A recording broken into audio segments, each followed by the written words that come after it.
এসেছি। উপজেলা আওয়ামী লীগের সভাপতি তসলিম মানা, ওনাকে উনি যেহেতু 2 বার ভোট করেছিলেন, তসলিম মানার কাছে উনি গিয়েছিলেন দলের সভাপতি হিসেবে, বড় ভাই ওনার হিসেবে বলছিলেন এবারে আমাকে ভাগ দেওয়া হোক। মিলন চাচা বলেছিল, অনেকদিন ওনার পিছনে ঘুরছে, ওনার বাড়িতে গিয়ে রাতের পর রাত 3-4 দিন অনেক বড় ভাই হিসেবে উনি ছোট ভাই হিসেবে অনুরোধ করেছিলেন, কিন্তু সাথ দেন নাই। ওনার পিছনে কিছু অযোগ্য লোক আছে তসলিম মানুষ প্রাপ্তির পাশে, অযোগ্য লোক এবং শয়তান লোক। আরেকটা কথা বলি, বেঈমান লোক।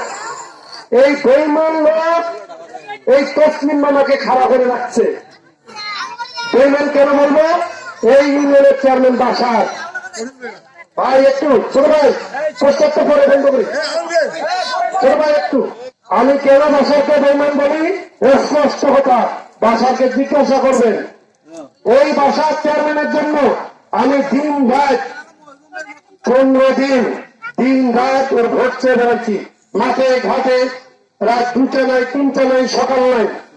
আপনাদের এই পাশের সেন্টার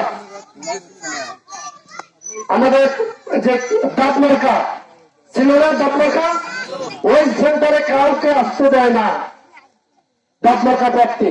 আমি নিজে সকাল 11টা থেকে ওই সেন্টারে অনুষ্ঠান করে থাকি। এই বছরকে চেয়ারম্যান করতে গিয়ে আমি অর্থনৈতিক ভাবে অনেক টাকা খরচ করেছি।